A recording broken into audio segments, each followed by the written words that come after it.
సంతోషంగా ఉన్న వారు బిగ్గరగా ప్రభుకు స్తోత్రం చెప్తామంటారా? హల్లెలూయా. మంచిది. ప్రభు సన్నిధిలో ఆయన మీ సంతోషం పరిపూర్ణం చేయునుగాక. ఆమేన్. మంచిది. దేవుని యొక్క కృప మీ అందరికీ, ప్రభు మనకు అప్పగించిన పరిచర్యకు తోడండి నడిపించి వర్ధిల్లింప చేయునుగాక. ఈ సమయంలో దేవుని వాక్యాన్ని మనం నేర్చుకుందాం. ఆత్మఫలాల గురించి మనం నేర్చుకుంటున్నాం. గలతీ పత్రిక 5:22 మనము అయితే ఆత్మఫలం ఏమంటే ప్రేమ, సంతోషము, సమాధానము, దీర్ఘశాంతము, దయాళత్వము, మంచితనము, విశ్వాసము, సాత్వికము, ఆశ, నిగ్రహము. చాలు. ఏంటంటే తర్వాత ఆశ, నిగ్రహము. చూస్తే గలతీ పత్రికలో 9 ఆత్మఫలాల గురించి కొన్ని వారాల నుంచి మనం నేర్చుకుంటున్నాం. పోయిన వారం మంచితనం అనే అంశాన్ని మనం ధ్యానం చేశాం, 6వది. ఈరోజు 7వది విశ్వాసము. 7వది చెప్పండి. విశ్వాసం గురించి మనం నేర్చుకుంటున్నాం. క్రైస్తవ జీవితంలో విశ్వాసం అనేది కూడా చాలా ప్రాముఖ్యమైన మెట్టు అన్నమాట. హల్లెలూయా. విశ్వాసానికి చాలా ప్రాధాన్యత ఇవ్వబడింది. అట్లాగే విశ్వాసము మనం ఎలా వ్యక్తపరుస్తామంటే, ఉదాహరణకు ఒక పల్లెటూరులో ఒక రైతు ఉండేవాడట. వాన రావడం లేదు, ఆకాశం ఎర్రగా ఎండగా వేడిగా ఉన్నప్పటికీ అతగాడు ఏం చేశాడంటే, తన పొలములో ఏ రోజైనా వర్షం పడుతుందనే నమ్మకంతో విత్తనాలు చల్లడానికి వెళ్ళాడట. ఒక రైతు ఏ రోజైనా వర్షం పడక మానదు, పడుతుంది, దేవుడు వాన కురిపిస్తాడని నమ్మకంతో ప్రతికూల పరిస్థితి మధ్య తన పొలములో విత్తనాలు చల్లడానికి బయలుదేరి వెళ్తుంటే తోటి రైతులు, గ్రామ ప్రజానికం అంతా కూడా అతన్ని హేళన చేస్తూ నవ్వారట. ఇలాంటి పరిస్థితుల్లో వీడు పొలములో విత్తనాలు చల్లడానికి వెళ్తున్నాడు. వీడికి పిచ్చిపట్టినట్టుంది, వీడికి మైండ్ ఖరాబ్ అయినట్టుంది. ఎండలు ఈ రీతిగా కొడుతున్నాయి, వర్షం పడుద్దో పడదో కూడా తెలియదు, విత్తనాలన్నీ కూడా భూమిలో పాడైపోతాయి ఎండకని చెప్పి తోటివారు గ్రామస్తులందరూ కూడా హేళన చేశారు. గ్రామస్తులందరి యొక్క అభిప్రాయం ఏంటంటే, ఈసారి వర్షాలు రావు, విత్తనం వేయటం వృధా అని వాళ్ళ అభిప్రాయం అన్నమాట. ఈ రైతు అభిప్రాయం ఏంటంటే నమ్మకం, అంటే విశ్వాసం. దేవుడు ఎలాగైనా కురిపిస్తాడు, నా శ్రమ వృధా కాదు. వీళ్ళేమనుకుంటున్నారు, మన శ్రమ వృధా అవుద్దనే అవిశ్వాసంలో, అపనమ్మకంలో ఉండిపోయారు. వెళ్ళేవాడిని నవ్వారు, హేళన చేశారు. కానీ ఆ రైతు మాత్రం తన పొలాన్ని దున్నాడు, విత్తనం వేశాడు. పక్క రైతులు ఇతన్ని చూసి అప్పుడు కూడా నవ్వుతున్నారట. వాన రాకముందే విత్తనం ఎలా వేశావు, ఎందుకు వేశావని. ఆమేన్. సహజంగా తొలకరి వాన పడగానే చాలామంది దుక్కులు దున్ని ఏం చేస్తారట, విత్తనాలు వేయడానికి ఇష్టపడతారు. కానీ అతగాడు నమ్మకంతో ముందుగానే ఎట్లాగో అట్లా కష్టపడి వర్షం పడకమునిపే దుక్కి దున్ని విత్తనాలు వేస్తుంటే అతన్ని చూసి అందరు కూడా ఏం చేశారట, నవ్వుతూ వచ్చారంట. ఆ రైతు మాత్రం ప్రశాంతంగా ఉన్నాడు, ఆవేశపడలేదంట. ఏం చేయలేదు, ప్రశాంతంగా ఉన్నాడట. వాన మీద నాకు ఉన్న నమ్మకం వల్ల కాదు, దేవుడు మాట ఇచ్చినందువల్ల నేను నమ్ముతున్నాను అన్నాడట. ఆమేన్. వాన మీద నమ్మకం కాదు, దేవుడు నాకు మాట ఇచ్చాడు, ఆయన మాట మీద నేను ఆశ పెట్టుకొని ఉన్నాను, దేవుని మీద నమ్మకముతో ఆయన మాట ఇచ్చినందువల్ల నేను విత్తనం వేస్తున్నానని వారికి సమాధానం ఇచ్చారట. దేవునికి స్తోత్రం కలుగునుగాక. కొన్ని రోజులు గడిచాయి, సమయం వేగంగా తిరిగి వచ్చింది. ఆకాశం మారింది, వాన పడిందట ఆశ్చర్యరీతిగా. ఆ రైతు పొలం పచ్చగా మారిపోయింది. అప్పుడు అందరూ గ్రహించారు, వాన పడినందువల్ల కాదు, వాన పడనందున విశ్వాసం ఉంచటం వల్లే రైతు ఆశీర్వదించబడ్డాడు అని తోటివారు నిర్గాంతరపోయేంత ఆశీర్వాదాన్ని అతగాడు పొందుకున్నాడు. హల్లెలూయా, హల్లెలూయా. అట్లాగే ఈరోజు మనం ప్రభుని వెంబడిస్తున్నప్పుడు ఎంతోమంది మనల్ని మన పరిస్థితులను బట్టి అవహేళన చేయొచ్చు, అపహాస్యం చేయొచ్చు. నువ్వు దేవుని మందిరానికి వెళ్తున్నావు, నీకు ఏం ఒరిగింది, నీకు పిచ్చి పట్టిందా, ఇంకెన్ని రోజులని మనల్ని అవహేళన చేయొచ్చు. ఆ రైతు వల్లే ప్రభు మనకు మాటిచ్చినందువల్ల, ప్రభు మాట మీద మనం నమ్మకం అంటే విశ్వాసం ఉంచి మనం ముందుకెళ్ళగలిగితే ఏదో ఒక రోజు మన సమయాన్ని ప్రభు మన ముందు పెడతాడు. నవ్విన వారందరూ కూడా ఆశ్చర్యపోయే రీతిగా మనల్ని ఆశీర్వదిస్తాడు మన యేసయ్య. నమ్మితే చప్పట్లు కొట్టి దేవుని నామాన్ని మహిమపరుద్దాం. హల్లెలూయా. హెబ్రీ పత్రిక 11:1 మనం గమనిస్తే, విశ్వాసం అనున్నది, చూడండి, విశ్వాసం అనేది నిరీక్షించబడు వాటి యొక్క నిజ స్వరూపమును అదృశ్యమైనవని ఉన్నావని అదృశ్యమైన వాటిని అవి ఉన్నవి అనుటకును రుజువై ఉన్నవి. దేవునికి స్తోత్రం కలుగును గాక. ఆమేన్. యాకోబు పత్రిక 2వ అధ్యాయం 17వ వాక్యములో కూడా అలాగే విశ్వాసము క్రియలు లేనిదైతే అది ఒంటిగా ఉండి, చూడండి, విశ్వాసం ఒంటిగా ఉండకూడదు, క్రియలు ఉండాలి. విశ్వాసంలో కూడా ఏముండాలట? క్రియలు ఉండాలి. ఏం చేశాడు క్రియలు? రైతు విశ్వాసం ఉంది, దేవుడు ఎలాగైనా పంట పండిస్తాడు, దేవుడు మాట ఇచ్చాడని. అని అలాగే దుక్కి దున్నకుండా, చదును చేయకుండా, నీరు పెట్టకుండా ఉంటే పంట చేతికి వచ్చేదంటారా? రాదు కదా.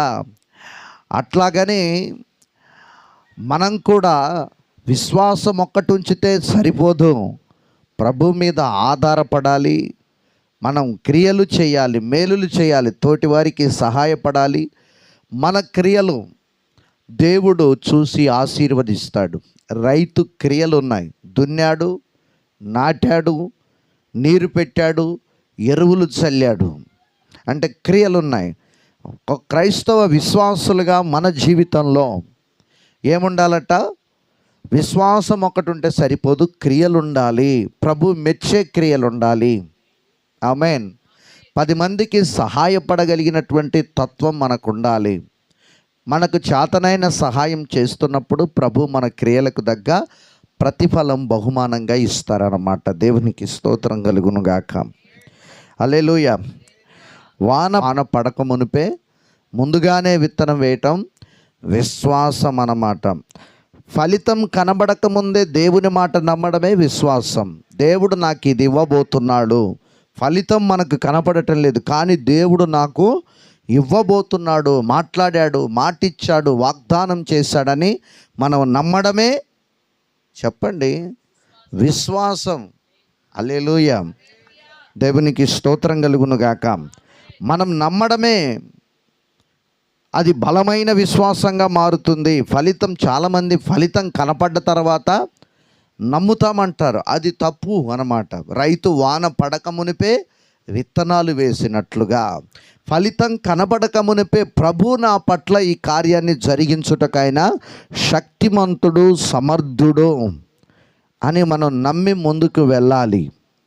ఆమేన్. హల్లెలూయా. అలా నమ్మే విశ్వాసులు ప్రభుకు కావాలి. దినాన అపనమ్మకస్తులు కాదు, నమ్మకస్తులు ప్రభుకు కావాలి. అలాగే అందుకే దేవుడు చూస్తున్నది మన పరిస్థితుల్ని కాదనమాట, మన విశ్వాసాన్ని. దేవుడు దేన్ని చూస్తున్నాడట?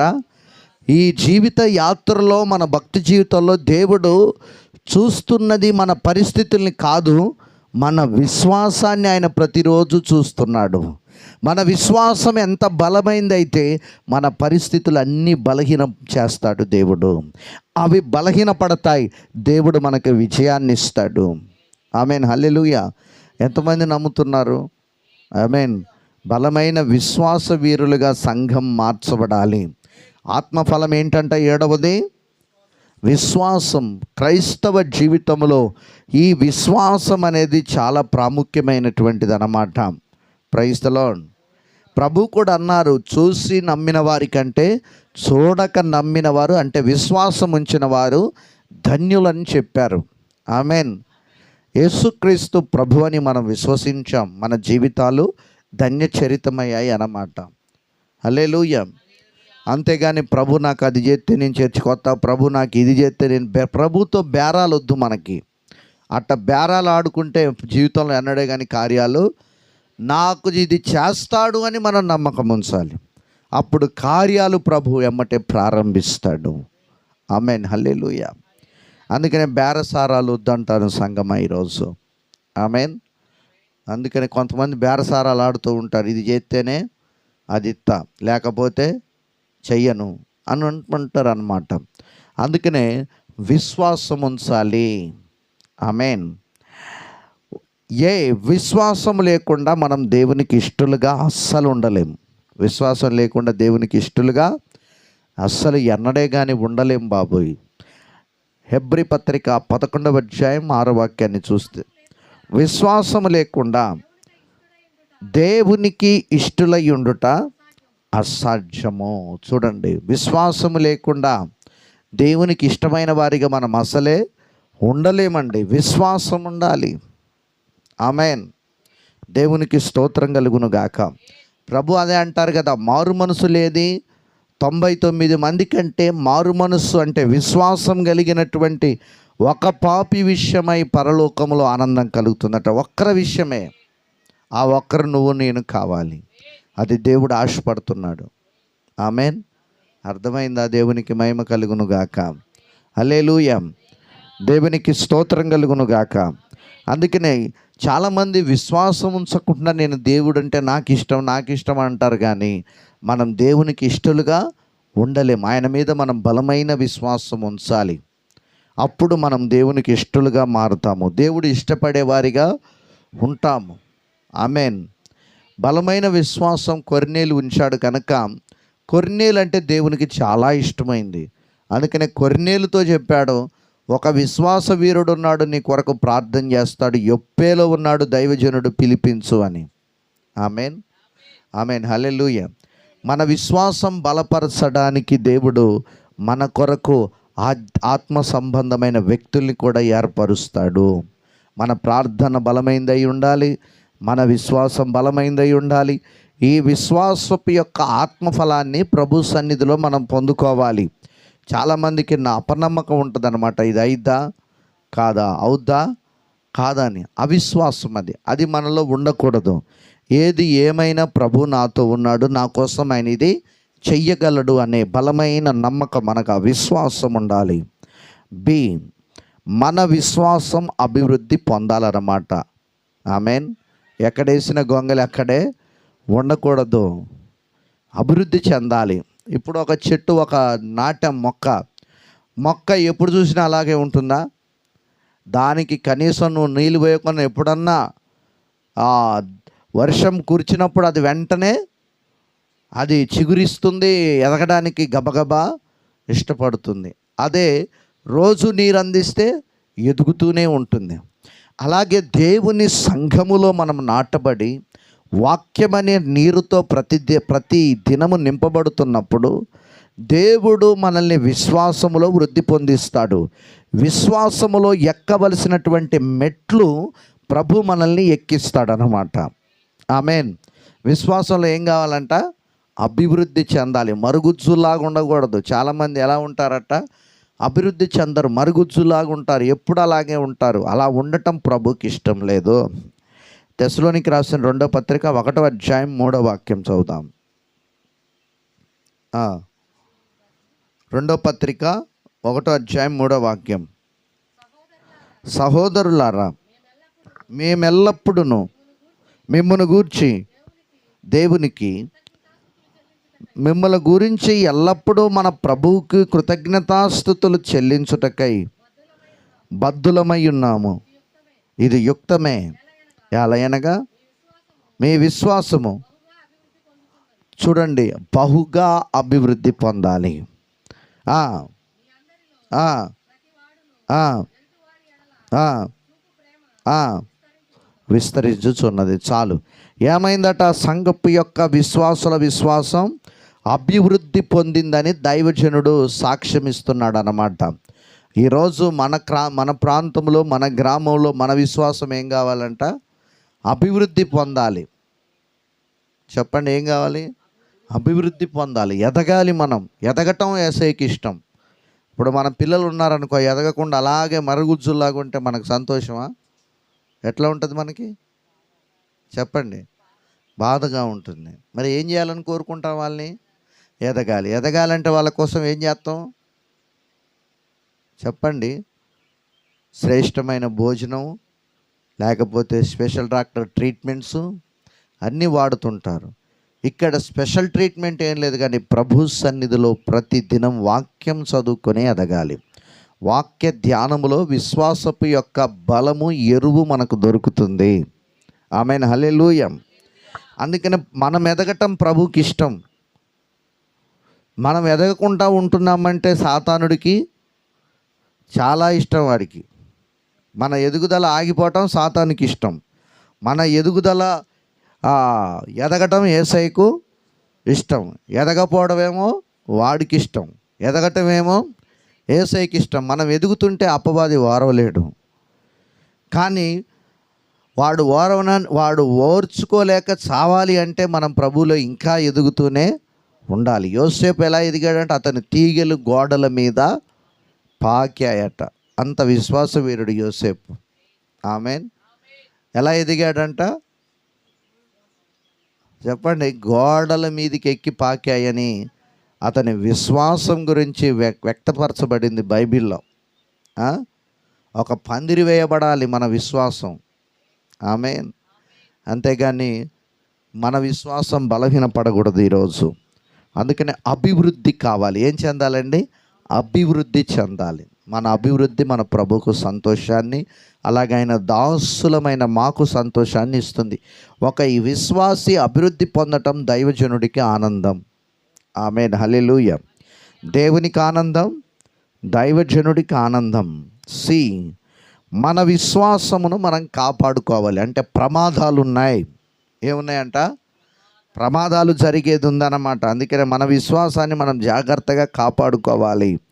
2 తిమోతి పత్రిక 4వ అధ్యాయం 7వ వాక్యం. 2 తిమోతి 4:7 చదవండి.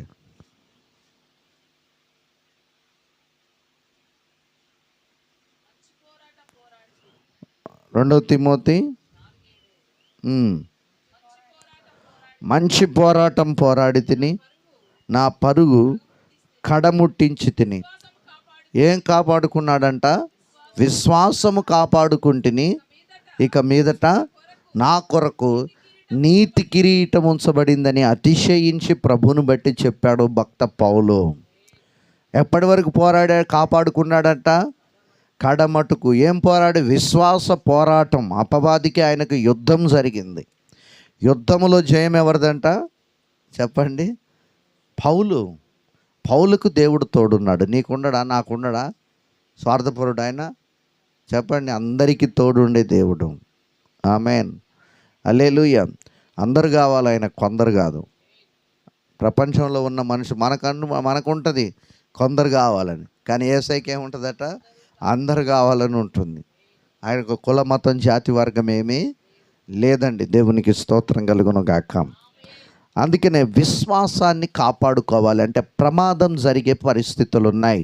మన విశ్వాసాన్ని అపవాది బలహీనపరుస్తాడు, నిరుత్సాహపరుస్తాడు, నీ వల్ల కాదంటాడు, నీ చేత కాదంటాడు, దేవుడు నీకేం చేయట్లేదంటాడు, ఏం చేశాడంటాడు.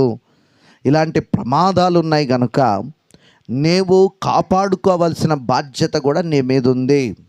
చెప్పండి, కాపాడుకోవాల్సిన బాధ్యత కూడా నీ మీద ఉంది. కాపాడుకోవాలి. అది ధనాశ, శరీరాశ, జీవపడంబము లాంటి ఎన్నో ప్రమాదపు యొక్క ప్రయోగాలు వాడు ప్రయోగిస్తూ ఉంటాడు. వాటన్నిటి నుంచి మనం సులువుగా తప్పించుకోవాలి. ఎలా? సులువుగా తప్పించుకోవాలి. హల్లెలూయా. అందుకనే మన విశ్వాసం కాపాడుకోవటం మన బాధ్యత. ఆమేన్. చూడండి, సంసోను విశ్వాసాన్ని కాపాడుకోలేక జీవితాన్ని మధ్యలోనే అర్ధాయువులోనే ముగించుకున్నాడు. అవునా కాదా? అవునా కాదా? దేమ పౌలుతో సేవలుండి విశ్వాసాన్ని కాపాడుకోలేక లోకాన్ని స్నేహించి పడిపోయి జీవితాన్ని పతనం చేసుకున్నాడు. ఇస్కరేతు యోధ విశ్వాసాన్ని కాపాడుకోలేకపోయాడు, ధనాపేక్షలో మునిగిపోయాడు. ఇలా చెప్పుకుంటూ పోతే చాలామంది ఉన్నారు బైబిల్లో. విశ్వాసాన్ని కాపాడుకోలేక ప్రారంభంలో దేవునిలో బలంగా ఉన్నారు. అపవాది వాడి యొక్క ప్రయత్నాలు సంధించి వాళ్ళని విశ్వాసంలో నుంచి కూలదోశాడు. కూలదోసిన తర్వాత దేవుని కాపుదల పోయిన తర్వాత వాళ్ళని తుత్తినీయులుగా అపవాది అంధకారానికి నెట్టివేశాడు. ఈరోజు మన పరిస్థితి అలా కాకూడదనే యేసు మన కొరకు వచ్చి ప్రాణం పెట్టి తిరిగి లేచాడండి. ఆమెన్. మన విశ్వాసాన్ని కాపాడుకోవడానికి పరిశుద్ధాత్మ దేవుడు మనల్ని హెచ్చరిక చేయడానికి, మనల్ని భద్రపరచడానికి నిరంతరం మనతో ప్రయాణం చేస్తున్నాడు. అది నువ్వు గుర్తెరుగుతున్నావా? ఆ పరిశుద్ధాత్మని గుర్తెరుగుతున్నావా? మనకు తోడెవరున్నారట? ప్రతి క్షణం పరిశుద్ధాత్ముడు. మన విశ్వాసాన్ని కాపాడడానికి, మనల్ని హెచ్చరించి తప్పుడు మార్గంలో నడుస్తున్నావు అని మనల్ని సరైన మార్గంలో నిలబెట్టడానికి పరిశుద్ధాత్ముడే మనతో ప్రయాణం చేస్తున్నాడు. ఆనాడు ఇశ్రాయేలీలతో నడిచాడు, ఈరోజు క్రైస్తవులైన మనతో నడుస్తున్నాడు. ఆమేన్, హల్లెలూయా. అందుకనే కాపాడుకోవాలి. ఏం చేయాలంట? విశ్వాసాన్ని మనం కాపాడుకోవాలి. తిండి కోసం, బట్ట కోసం, కూటి కోసం, గుడ్డ కోసం, చెప్పండి, ఇంకా ధనం కోసం, ఆస్తుల కోసం విశ్వాసాన్ని భ్రష్టపరచుకోకూడదు. ఆమేన్. తిండి కోసం ఏశావు విశ్వాస భ్రష్టుడయ్యాడంట. ఒక్క పూట చిక్కుడుకాయల కూర, ఒక పూట ఆకలితో చేస్తే ఏమన్నా ఉంటుందా? ఏమన్నా అయితే సస్తారా? చెప్పండి. ఆకలితో పస్తుంటే సస్తారా? ఒక్క పూట చిక్కుడుకాయల కూర కోసం విశ్వాసాన్ని పోగొట్టుకొని విశ్వాస భ్రష్టుడని ఆ హెబ్రీ పత్రికలోనే రాయబడింది. హల్లెలూయా. అందుకనే మనకు అలాంటి పరిస్థితి రాకూడదు. దేనికోసం మనం లొంగాల్సిన అవసరం ఏమీ లేదండి. దేవునికి మహిమ కలుగును గాక. చూడండి దేవుని ప్రియులారా, మన విశ్వాసం మనం కాపాడుకోవాలి. ఆమేన్, హల్లెలూయా. అది మన బాధ్యత. ఎవరి బాధ్యత? మన బాధ్యత. షడ్రక్, మెషక్, అబేద్నెగోలు వాళ్ళ విశ్వాసాన్ని కాపాడుకున్నారు. అవునా కాదా?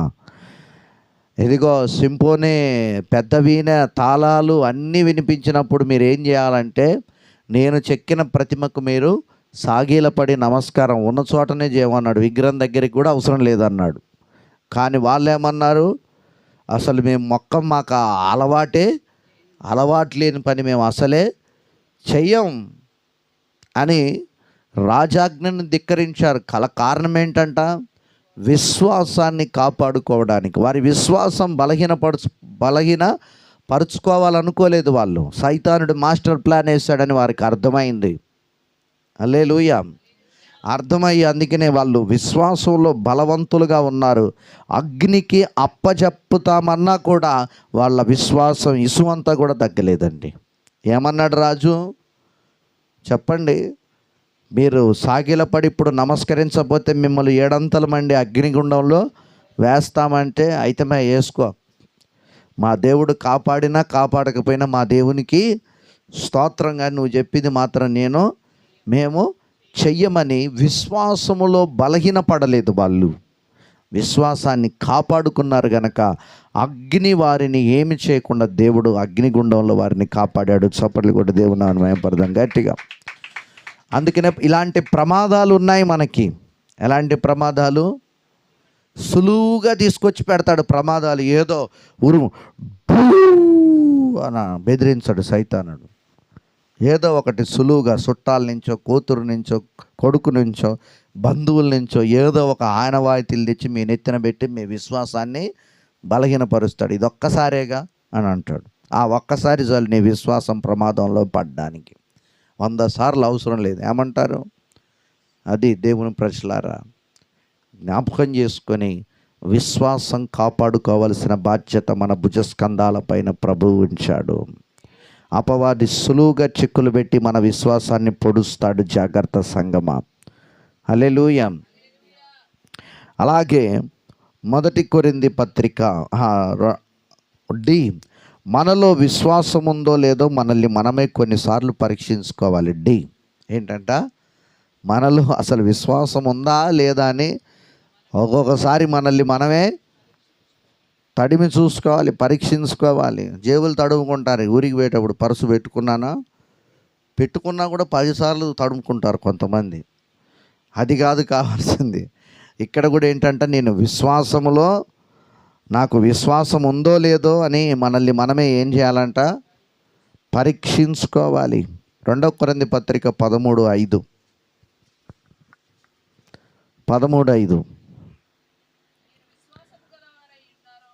మీరు విశ్వాసం గలవారై ఉన్నారో లేదో మిమ్మల్ని మీరే శోధించుకోమంటున్నాడు. మనల్ని మనమే శోధించుకొని చూసుకోండి, మిమ్మల్ని మీరే పరీక్షించుకోండి.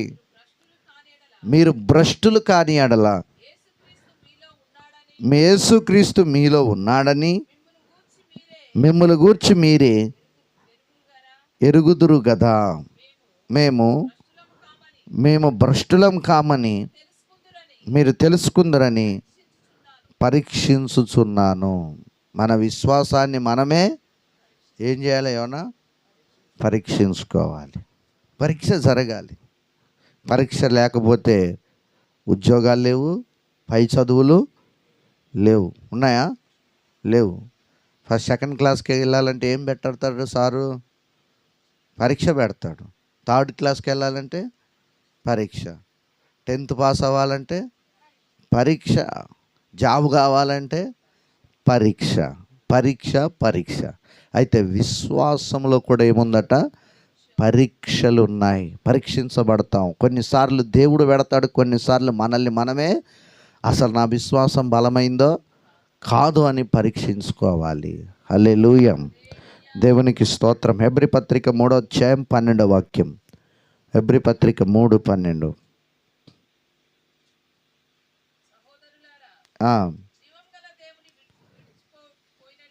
జీవము కలిగిన దేవుణ్ణి విడిచిపోవునట్టి విశ్వాసము లేని దుష్ట హృదయము మీలో ఎవరి యందైనను ఒకవేళ ఉండునేమో అని జాగ్రత్తగా చూసుకోండి. ఆమేన్, హల్లెలూయా. ఇట్లాంటి వాళ్ళ కోసం ముందే చెప్పాడు యేసయ్య. ఒకసారి చదువుదామా? సహోదరులారా, ఎవరిని విడిచిపోయినట్టంట? జీవము కలిగిన దేవుణ్ణి విడిచిపోవునట్టి విశ్వాసము లేని ఏ హృదయం వస్తుందట? ఏం చేశాడయ్యా మాకేసయ్యా, ఎందుకు రావాలి అంటుంది ఒక మొన్న పాలకీల్లో ఏమంటుందో, చెల్లె నువ్వేం చేసావు యేసయ్య కోసం? ఎన్నడన్నా మందిరానికి వచ్చావా అన్న. క్రైస్తవురాలు అయి ఉండి ఎన్నడన్నా సరిగా ప్రార్థన చేసుకున్నావా? భర్త మారటం లేదంటే నీ ప్రవర్తన బాగుందా? ఫస్ట్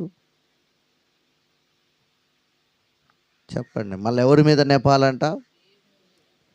వీళ్ళ నడకలు మార్చుకోరు. ఆమె అంటుంది పబ్లిక్గా నాతో, వేరే 2-3 మధ్యలో అంటుంది. వీళ్ళది ఏ హృదయం అంట? దుష్ట హృదయం, దుష్టుడి చేత నింపబడింది అన్నమాట. చెప్పండి, దేంతో నింపబడింది? దుష్టుడి చేత నింపబడింది. చెయ్యరాని కార్యాలన్నీ రహస్యంగా చేస్తారు, దేవునికి అసహ్యమైనవన్నీ బహిరంగంగానేమో దేవుడు మాకేమి, నువ్వేం చేశావు వెనక? దుష్ట కార్యాలు. మరి దేవుడు నీకు ఎలా మేలు చేస్తాడు? హల్లెలూయా, దేవునికి స్తోత్రం కలుగును గాక. అట్లా మాట్లాడే వాళ్ళు ఉన్నారు ఈ లోకంలో. అందుకనే జీవము కలిగిన దేవుణ్ణి విడిచిపోవునట్టి విశ్వాసము లేని ఎవరు మాట్లాడతారు? విశ్వాసం లేని వారు ఈ మాటలు మాట్లాడతారు. విశ్వాసం ఉన్నోడు ఏమంటాడు తెలుసా? ప్రభువా, నన్ను దీవించకపోయినా లాజరు వలె వస్త్రహీనుడన్నై పెంట కోపల మీద తేరుకొని తిన్నా, నాకు మాత్రం రక్షణ ఇచ్చి ఈ తనువు చాలించిన తర్వాత నీ రాజ్యంలో ఉంచబోతున్నావు చూడు, అది చాలయ్య నాకు అంటాడు నిజమైన విశ్వాసి. హల్లెలూయా, హల్లెలూయా. పేరుకేం మైకులు పట్టుకొని పాడతారు. ఆస్తులన్నీ పోయినా అనాథగా మిగిలిన, చెప్పండి ఏంటంట, అనాథగా మిగిలిన ఏంటి, అది కాదు, ఆస్తులన్నీ పోయిన అనాథగా. పాడడానికి ఎంత మంచిగా పాడతారో కానీ జీవితంలో అలాంటి ఒక్క కష్టం వస్తే మాత్రం ఏం చేశాడయ్యా యేసయ్య? పాడినోళ్ళే నీవు ఉంటే నాకు చాలంట. ఆ మాట జీవితానికి కార్యాలు జరిగినా జరగకుండా నువ్వు ఉన్నావయ్యా చాలని అంటారా? అనరు. ఏం చేశాడయ్యా? మనం ఏం చేస్తున్నాం ప్రభు కొరకు? ప్రభు మన కోసం ఎంత చేశాడు? పరలోకాన్ని విడిచాడు, మహిమను విడిచాడు, తన జీవితాన్నే మన కోసం త్యాగం చేసి తన శరీరం నాగటి చాళ్ళ వల్లే దున్నబడింది. మరలా రాబోతున్నాడు నీ కోసం నా కోసమే. ఎందుకు ఆయనకి ఇంత బాధ? ఆలోచించకుండా అవిశ్వాసపు మాటలు, మూర్ఖపు మాటలు విశ్వాసులు మాట్లాడకూడదు. నా కోసం ప్రాణం పెట్టి నన్ను బ్రతికించావు, అంతే చాలనాలి, అంతే. మిగతా కార్యాలన్నీ ప్రభు జరిగిస్తాడు. ఈ మాట నేను అన్నన్ని రోజులు మనలో కార్యాలు జరగవన్నమాట. హల్లెలూయా. అందుకనే విశ్వాసం లేని, ఇది అండర్లైన్ చేసి పెట్టమ్మా. ఒకరోజు ఈ మధ్య పోతాడు గరిడపల్లికి అయిపోయినప్పుడు ఆ సోదరితో మాట్లాడతా, లెఫ్ట్ అండ్ రైట్ ఇవ్వాలి. ఈ దెబ్బతో ఉంటే ఉన్నరు పరలోక పాటన్న పాడాలి. దేవునికి స్తోత్రం కలుగును గాక. Praise lord. అట్లాంటి మూర్ఖులు తయారయ్యారు. మేర్లు పొందుకొని దేవుని ఆశీర్వాదాలు పొందుకొని మరలా మాకేమీ బ్రతుకులు మార్చుకోరండి కొంతమంది, కానీ దేవుణ్ణి అంటారు. హల్లెలూయా. దేవునికి పగస్తులమై మనం భూమి మీద ఒక్క క్షణం కూడా బ్రతకలేం. అరే నిన్న నేరేడు చల్లకాడ 22-23 సంవత్సరాల కుర్రోడు చచ్చిపోయారు యాక్సిడెంట్లో. నువ్వు నేను బతికున్నామంటే మనకు వచ్చిన రోగాలకు సమస్యలకు ఎప్పుడో మనం బకెట్ దాన్ని మాతమరుపు అయ్యేది మన బతుకు. కానీ ఈ సంవత్సరం చివరి ఆదివారం వరకు ఆయన మనల్ని బ్రతికించాడు, ఆరోగ్యం ఇచ్చాడు. ఎన్నో సమస్యలు ఉన్నా కూడా మనల్ని దీవించి ముందుకు నడిపిస్తున్నాడు. అవునా కాదా? ఇది చాలదా ప్రభు కృప మనకు? ఆమేన్. హల్లెలూయా. దేవునికి స్తోత్రం కలుగును గాక. అందుకనే మనల్ని మనమే ఏం చేసుకోవాలట? పరీక్షించుకోవాలి. విశ్వాసం బలమైందా లేదా అని. విశ్వాస భ్రష్టులుగా మనం ఎన్నడే కానీ మారద్దు బాబోయ్. విశ్వాసం అంటే ఏమిటి? విశ్వాసం అంటే చూడకుండానే దేవుని మీద ఆధారపడటం. ఏం చేయాలంటే అది చూడకుండానే దేవుని మీద ఆధారపడటం. ఈ మంచిది. దేవుడి మాటలు దీవించును గాక. అందరం లేచి నిలబడదాం. ప్రభువా, ఈ పునరుద్ధానపు ఆరాధనలో మీరు మాతో మాట్లాడారు యేసయ్య, మమ్మల్ని దర్శించారు యేసయ్య, మమ్మల్ని బలపరిచారు యేసయ్య. ఇదిగో స్వామి, విశ్వాసముని గురించిన అనేక విషయాలు నేను నేర్చుకున్నానయ్యా. నీ విశ్వాసముతో నన్ను బలపరచయ్యా. ఇదిగో నాయన, నాలో విశ్వాసం బలపరచబడాలయ్యా. నాలో అవిశ్వాసం ఉంటే తీసివేయి నాయన. ఒక రైతు పొలములో విత్తనము విత్తినప్పుడు కడవరి వర్షము తొలకరి వర్షం కడవరి వర్షం కొరకు ఎలా ఎదురు చూస్తాడో అలాంటి యొక్క విశ్వాసము నాకు కావాలయ్యా. పడని వర్షం కొరకు దేవా నీ మీద నమ్మకంతో ఎలా ఎదురు చూస్తాడో రైతు, అలా జరిగే కార్యముల పట్ల అయ్యా ప్రభువా, నేను నా తండ్రి విశ్వాసముంచి నా తండ్రి ప్రభువా ముందుకు కొనసాగడానికి నీ కృపను అనుగ్రహించండి. నీ మీద ఆధారపడడానికి నీ కృపను అనుగ్రహించండి. నా సొంత నిర్ణయాలు కాదు ప్రభువా, నీ నిర్ణయమే నా జీవితంలో, నా కుటుంబంలో కొత్త సంవత్సరం నుంచి, ఈ రోజు నుంచే ప్రారంభం కావాలి ప్రభువా. రాబోతున్న సంవత్సరంలో నా ఆలోచనలు మనుషుల ఆలోచనలు, మనుషుల సలహాలు కాదయ్యా. దేవా, సర్వోన్నతుడైన యేసయ్య, నీ ఆలోచన చేత నన్ను నడిపించయ్యా. యాకోబు తన జీవితంలో ఇదిగో రాహేలు ఆలోచనలతో నడిచినన్ని రోజులు కూడా లేయ ఆలోచనలతో నడిచినన్ని రోజులు కూడా, తన తల్లి ఆలోచనలతో నడిచినన్ని రోజులు కూడా ఎలాంటి అభివృద్ధి కాని చందని యొక్క పరిస్థితి, బానిసత్వపు యొక్క పరిస్థితి. ఎప్పుడైతే యబ్బోబు రేబు దగ్గర తన హృదయాన్ని సమర్పించుకొని, దేవా ఈ జీవితము నీకు అంకితం, ఇక నుండి నీ ఆలోచన చేత నన్ను నడిపించయ్యా, ఒక క్రొత్త జీవితము నాకు కావాలయ్యా, ఒక క్రొత్త కోణములో నేను నడిపించబడాలి అని యాకోబు ఎప్పుడైతే యబ్బోబు రేబు దగ్గర ప్రభు సన్నిధిలో తన హృదయాన్ని సమర్పించుకొని ప్రభుకు హృదయం ఇచ్చాడు, ప్రభు అతన్ని దీవించడం ప్రారంభించాడు, ప్రభు ఆలోచన చేత నడిపించడం ప్రారంభించాడు. యబ్బోబు రేబు అవతల ఉన్న తన సొంత అన్న శత్రువే అతన్ని మిత్రుడిగా, ప్రేమ కలిగిన వాడిగా దేవుని యొక్క ఆలోచన మార్చివేసింది. దేవుని బిడ్డ, ఈరోజు నీ విశ్వాసం, నీ ఆలోచనలు కాదు, దేవుని ఆలోచన నీకు కావాలి, దేవుని నడిపింపు నీకు కావాలి, పరిశుద్ధాత్మ నడిపింపు నీకు కావాలి. నీ పట్ల, నీ కుటుంబం పట్ల బలమైన, సాహసమైన, భీకర కార్యాలు ప్రభు జరిగించగలడు. అయితే ఈరోజు నీ విశ్వాసం బలపడాలి, నీ విశ్వాసం అభివృద్ధి చెందాలి. నువ్వు విశ్వాసం గలదానివో, గలవాడివో, ఉన్నావో లేవో నిన్ను నీవు పరీక్షించుకోవాలి. ఈరోజు తీర్మానం చేసుకో, ఈరోజు నుంచి ఒక నూతన విశ్వాసపు జీవితాన్ని నాలో బలపరచయ్యా. ఈరోజు నుంచి నీతో నేను ప్రయాణం చేస్తానయ్యా. అవిశ్వాసం నాలో, అపనమ్మకం నాలో, ఎదుటివారు అయ్యా ప్రభువా ఎదుగుతున్నా, భక్తిహీనులు ఎదుగుతున్నా వారిని చూసి నేను బలహీనపడొద్దయ్యా. నీతిమంతులు ఖర్జూర వృక్షము వలె మువ్వ వేస్తారన్న నీ మాటలు జ్ఞాపకం చేసుకొని, నీతిమంతుడు ఎన్నడూ కదిలించబడడన్న నీ మాటలు జ్ఞాపకం చేసుకొని, నీతిమంతులు ఆకలిగొని ఉండట నేను చూచి ఉండలేదనే మాటను జ్ఞాపకం చేసుకొని, నేను నీ వైపు చూస్తూ ముందుకు వెళ్ళడానికి, అభివృద్ధి చెందడానికి కృపని యేసయ్యని బిడ్డ దేవుని సన్నిధిలో తీర్మానం చేసుకో. ప్రభు నిన్ను బలపరుస్తాడు. కృపను అనుగ్రహించని ప్రార్థన చేసుకుందాం.